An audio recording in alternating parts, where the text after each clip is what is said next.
जय श्री राधे दोस्तों, केपी की वाणी चैनल में आपका स्वागत है। माता रानी का आशीर्वाद पाने हेतु कमेंट में जय माता दी अवश्य लिखे। वहीं अगर आप महाकाल के भक्त हैं तो कमेंट में हर हर महादेव अवश्य लिखे। यकीन जानिए माता रानी संग महादेव की कृपा आप पर और आपके पूरे परिवार पर अवश्य बरसेंगी और आप सपरिवार स्वस्थ एवं सुखी रहेंगे। साथ ही आपकी सभी मनोकामनाएं यथाशीघ्र अवश्य ही पूर्ण हो जाएंगी। दोस्तों, आज की वीडियो में आपको दिसंबर के महीने में शुक्र के राशि परिवर्तन से जिन राशि के जातकों के विवाह के योग बन रहे हैं उसकी जानकारी देने जा रहा हूं।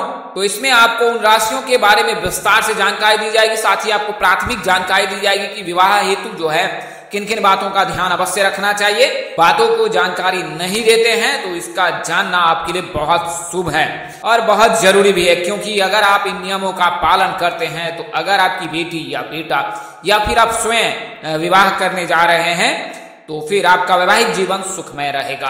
शास्त्रों में इस प्रकार का विधान है और उन विधानों का पालन करना अनिवार्य होता है। कई लोग इस गफलत में रहते हैं कि अगर हम ज्योतिष शास्त्र का पालन नहीं करते हैं तो भी वैवाहिक जीवन हमारा सुखमय रहेगा। तो आपको बता दें, ऐसा बिल्कुल ना करें, क्योंकि ज्योतिष शास्त्र कोई मानवीय संरचना नहीं है, बल्कि यह युगो युगांतर से चला आ रहा है सनातन जो है धरोहर है। तो इसका आप अवश्य ही पालन करें। सनातन धर्म में 16 संस्कारों का विधान है। उनमें एक संस्कार विवाह संस्कार भी, और विवाह संस्कार के लिए जो नियम बताए गए हैं उन नियमों में कुंडली मिलान का भी विधान है। विगत वर्षों में जो है यह विलुप्तावस्था में पहुंच चुका था, चूंकि इसके पीछे कई प्रकार की कॉन्स्पिरेसी भी रही होंगी, इसके चलते विलुप्तावस्था में पहुंच गया था। वर्तमान समय में पुनः जब इंटरनेट का समय आ रखा है तो फिर इसकी सक्रियता बढ़ी है और वर्तमान समय से लेकर युगो युगांतर तक जो है हिंदी पंचांग और पंचांग का जो अध्ययन किया गया है। तो आप जब भी विवाह करने जा रहे हैं, जातक की या स्वयं, तो अपनी कुंडली मिलान अवश्य कराएं। तो आइए अब वीडियो में आगे बढ़ते हैं। तो आपको बता दें कि अगर आपकी शादी में अड़चने आ रही है, शादी तय होने के बाद टूट जा रही है, शादी में किसी न किसी वजह से व्यवधान आ रहा है, आप परेशान है, आपके रिश्तेदार परेशान है, आपके घर वाले परेशान है, तो आप केपी की वाणी से संपर्क कर सकते हैं। हमारा संपर्क नंबर 8521835670 सुनिए 8521835670। तो आप इस नंबर पर संपर्क कर विवाह संबंध की पूरी जानकारी प्राप्त कर सकते हैं कि आपकी शादी कब होगी, कहाँ होगी, कैसे होगी, किससे होगी, किस दिशा में होगी, कितनी दूरी पर होगी, किस नाम से होगी, किस राशि से करनी चाहिए, जीवन साथी का रंग रूप स्वरूप स्वभाव और उनका करियर कैसा होगा, आपका करियर कैसा रहेगा। अगर आप लव मैरिज करना चाहते हैं तो माता पिता की सहमति मिलेगी कि नहीं मिलेगी, ससुराल में घर द्वार कैसा होगा, सास ससुर का स्वभाव कैसा होगा, पति कितना पढ़ा लिखा होगा, सास ससुर कैसे होंगे, उनके साथ आपका संबंध कैसा रहेगा, संतान योग, राजयोग, भाग्य योग, भाव योग, ये तमाम तरह की जानकारी अब आप केपी की वाणी से प्राप्त कर सकते हैं और इसके लिए मामूली शुल्क ली जाती है, जिसे आप मेहनताना समझ सकते हैं। तो आप संपर्क कर सकते हैं हमारे संपर्क नंबर 8521835670 पर। इसके अलावा आप केपी की वाणी से कुंडली मिलान भी करा सकते हैं उचित शुल्क पर और आपको पूर्ण जानकारी दी जाएगी कि आपका वैवाहिक जीवन कैसा रहने वाला है।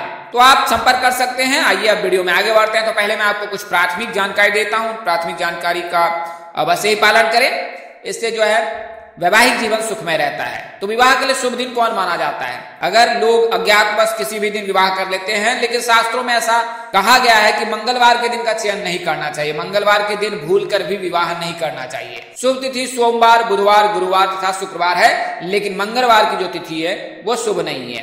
बात करें शुभ तिथियों की तो द्वितीया, तृतीया, पंचमी, सप्तमी, एकादशी और त्रयोदशी की तिथि शुभ है। शुभ मुहूर्त की बात करें तो अभिजीत मुहूर्त और गोधली बेला सबसे शुभ है। शुभ लग्न राशि की बात करें तो मिथुन, कन्या और तुला शुभ लग्न राशि है। शुभ तारा की बात करें तो गुरु और शुक्र सबसे शुभ तारा है। सूर्य भ्रमण की बात करें तो मेष, वृषभ, मिथुन, वृश्चिक, मकर और कुंभ, ये सूर्य भ्रमण की राशि है।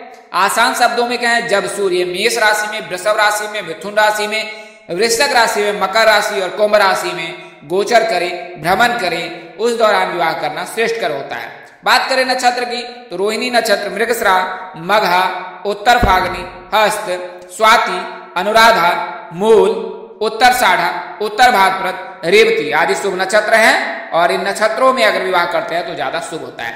शुभ करण की बात करें तो बाबा, करणी, कौलभ, तैतिला, गारो, वनिजा, करण आदि शुभ करण माने जाते हैं। शुभ योग की बात करें तो प्रीति योग, सौभाग्य योग और हर्षण योग ये शुभ योग होते हैं। इन योगों में अगर विवाह करते हैं तो ज्यादा श्रेष्ठकर होता है। इनमें सौभाग्य योग सबसे ज्यादा शुभ माना जाता है। आइए मैं आपको अशुभ ग्रहों के जो राशि पर प्रभाव पड़ता है उसके बारे में बता देता हूं। तो शनि जो है विवाह में बाधा पहुंचाता है। शनि के रहने पर विवाह 30 वर्ष के पश्चात होती है। आसान शब्दों में कहे कि अगर जीवन साथी के भाव में शनि उपस्थित है तो 30 वर्ष के पश्चात ही शादी होगी। और अगर आप शीघ्र शादी की कामना कर रहे हैं तो आपको देवों के देव महादेव के शरण में रहना चाहिए, उनकी पूजा उपासना करनी चाहिए।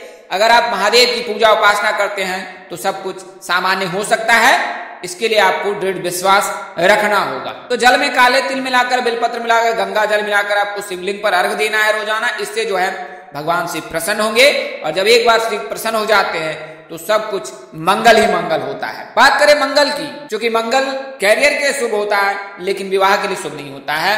अगर कोई जातक मांगलिक हो जाता है तो उसके विवाह में बहुत देरी होती है। अन्य जातक जो उनके पार्टनर होते हैं वो शादी करने के इच्छुक नहीं होते हैं, माता पिता मना कर देते हैं। पंडित ज्योतिष भी मांगलिक जातक से शादी न करने की सलाह दी जाती है। तो अगर कोई जातक मांगलिक है, उसकी कुंडली में प्रथम भाव, द्वितीय भाव, चतुर्थ भाव, सप्तम भाव, अष्टम भाव, द्वादश भाव में अगर मंगल है, जातक पर मांगलिक प्रभाव प्रबल रहता है या जातक मांगलिक हो जाता है। तो जब जातक मांगलिक होता है तो उसके शुभ प्रभाव समाप्त हो जाते हैं। कैरियर के लिए किसी प्रकार की कोई दिक्कत नहीं है, लेकिन विवाह में बहुत दिक्कत आती है अगर कोई जातक मांगलिक रहता है। तो अगर आप मांगलिक हैं तो विवाह में बहुत बाधा आती है। तो इसके लिए अर्क विवाह और कुंभ विवाह का विधान है। लड़के अर्क विवाह का पूजा कराएं और वहीं लड़कियां कुंभ विवाह का पूजन कराएं। तत्पश्चात विवाह परमेश्वर सूत्र में बंधना ज्यादा श्रेष्ठकर होगा। हालांकि अगर कोई निवारण नहीं कराना चाहता और मांगलिक जातक से शादी करता है या करते हैं या करती है तो फिर उनका वैवाहिक जीवन सुखमय रहता है, क्योंकि मंगल और मंगल के रहने पर जो है अमंगल नहीं होता है। इसके अलावा जो है राहु केतु दुस्वभावी होता है। व्यक्ति के अंदर जो है मन और मस्तिष्क में जो है इनके दिल के साथ जो है सामंजस्य नहीं बैठता है। जब राहु केतु प्रबल रहता है तो व्यक्ति दुस्वभावी हो जाता है। एक विषय को लेकर दो तर्कों से वह विचार करता है। उसके मन में यह रहता है ये काम करे और अगले पल ही उसे ऐसा लगता है कि ये काम उसके लिए श्रेष्ठकर नहीं होगा या वो उस काम में फंस सकता है या उसे फंसाया जा रहा है। तो ये राहु केतु के चलते होता है। वहम की स्थिति जो से बोलते हैं द्विस्वभावी तब होता है जब राहु केतु उपस्थित होता है। तो राहु केतु का कार्य ही व्यक्ति को वहम में डालना है, किसी भी सही निष्कर्ष पर नहीं पहुंचना। ये राहु केतु ही कराता है। तो व्यक्ति जब दुस्वभावी हो जाए, वहम की स्थिति में रहे, तब भी विवाह में बाधा आती है। तो इसके लिए आपको विशेष चिंतित होने की जरूरत नहीं है। आप शिव जी के शरण में जाइए। देवों के देव महादेव जो है उनके शुभ प्रभाव से, जो उनके आशीर्वाद से जो है राहु केतु का प्रभाव मिनटों में गायब हो जाता है। तो आपको विशेष करना नहीं है, शिव जी की पूजा उपासना करनी है। पर्याप्त समय मिलता है तो महामृत्युंजय मंत्र का जाप करना है।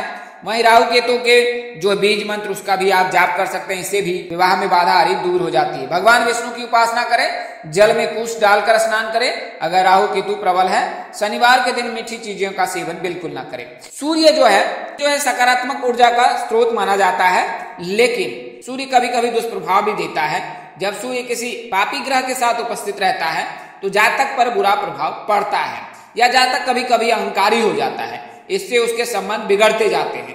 और सूर्य जब कमजोर होता है कुंडली में तो व्यक्ति की जो है आर्थिक स्थिति बहुत खराब हो जाती है। सूर्य मंगल का कमजोर होना व्यक्ति के लिए शुभ नहीं होता है। तो इसके लिए जो है सही कार्य करने चाहिए और जीवन में अग्रसर रहना चाहिए। कैरियर और कारोबार में उन्नति प्रगति पाने के लिए सूर्य का मजबूत रहना बहुत ही जरूरी है। तो इसके लिए क्या करना है, तो रोजाना स्नान ध्यान करने के पश्चात जो है जल में लाल रंग मिलाकर या रोली मिलाकर जो है आपको दान सूर्य देव को जल का अर्घ देना है। तांबे का छल्ला धारण कर सकते हैं। गुलाबी रंग के वस्त्र धारण करना बेहद शुभ होता है। मंगलवार के दिन हनुमान मंदिर जाएं और हनुमान जी को प्रसाद चढ़ाएं। अब बात करें शुभ ग्रह की, तो गुरु जो है शुभ ग्रह माना जाता है। गुरु लड़कियों के विवाह के कारक माने जाते हैं। तो अगर गुरु कुंडली में मजबूत है तो लड़की की सीधी शादी हो जाती है। अगर गुरु कमजोर है तो शादी में देर होती है। तो गुरु को मजबूत किया जा सकता है। इसके लिए विशेष प्रयोजन की जरूरत नहीं है। केवल जगत के पालनहार भगवान विष्णु जी और माता लक्ष्मी की पूजा उपासना नियमित रूप से करें, गुरुवार का व्रत करें, तो फिर आपके शीघ्र विवाह के योग बनते हैं और गुरु भी मजबूत होता है। गुरु के मजबूत रहने से कैरियर, कारोबार, इसके अलावा व्यापार और विवाह शीघ्र होती है। साथ ही संतान प्राप्ति के भी योग बनते हैं। तो गुरु जो है बेहद शुभ माना जाता है। और इसके साथ ही शुक्र का भी मजबूत रहना अनिवार्य है। शुक्र सुख, शोहरत, ऐश्वर्य, प्यार, रोमांस, विवाह आदि के कारक होते हैं। शुक्र दैत्यों के देवता हैं, दैत्यों के गुरु हैं। शुक्र जो है दैत्यों के गुरु यानी शुक्राचार्य हैं और शुक्र को मजबूत करने के लिए विशेष प्रयोजन की भी जरूरत नहीं पड़ती है। इनके जो आराध्य हैं वो भगवान शिव, देवों के देव महादेव हैं। तो अगर आप शिव जी के शरण चरण में रहते हैं तो सभी ग्रहों का जो है, सभी ग्रहों की जो माया है वो स्वतः ही समाप्त हो जाती है। ये सभी ग्रह आपका कुछ बिगाड़ नहीं पाते हैं अगर आप शिव जी के शरण चरण में रहते हैं, महादेव के शरण चरण में रहते हैं। तो शुक्र को मजबूत करना अनिवार्य होता है लड़कों के लिए, क्योंकि लड़कों के विवाह के बाधक जो होते हैं वो राहु केतु शनि होते हैं, मंगल होते हैं। लेकिन अगर आप शुक्र को मजबूत कर लेते हैं कुंडली में तो फिर इनका प्रभाव छीन हो जाता है और शुक्र के चलते जो है विवाह के योग बनता है, क्योंकि शुक्र लड़कों के विवाह के कारक माने जाते हैं। तो शुक्र को मजबूत किया जा सकता है शिव जी की पूजा करके, और जब आप शिव जी की पूजा करते हैं तो शुक्र मजबूत होता है। उसके पश्चात आपकी शादी होती है और सुखी वैवाहिक जीवन आप व्यतीत कर सकते हैं। तो यह तो जानकारी मैंने आपको प्राथमिक दी है। आइए मैं आपको ग्रहों के राशि परिवर्तन के बारे में बताता हूँ। चूंकि वर्तमान समय में गुरु का गोचर हो रखा है और ये गुरु का गोचर अगले साल 1 मई 2024 तक रहेगा। तो गुरु जो है लड़कियों के विवाह के कारक है। तो जो गुरु के राशि परिवर्तन से उन राशियों के बारे में बताऊंगा जिनके विवाह के योग है, और साथ ही शुक्र के राशि परिवर्तन से भी बताऊंगा कि उन राशि के विवाह के योग दिसंबर महीने में कैसे हैं। तो दिसंबर के महीने में 15 दिसंबर तक विवाह मुहूर्त है। उसके पश्चात खरमास लग जाएगा क्योंकि सूर्य धनु राशि में प्रवेश कर जाएंगे, और जब सूर्य धनु राशि में प्रवेश करते हैं तो 1 महीने के लिए खरमास लग जाता है, क्योंकि सूर्य एक राशि में 30 दिनों तक भ्रमण करते हैं। तो फिर खरमास समाप्त होगा जनवरी में और उसके पश्चात फिर विवाह मुहूर्त होगा 16 जनवरी से। तो गुरु का जो राशि परिवर्तन हो चुका है, गुरु मेष राशि में है और गुरु जो है कर्क राशि में उच्च होते हैं।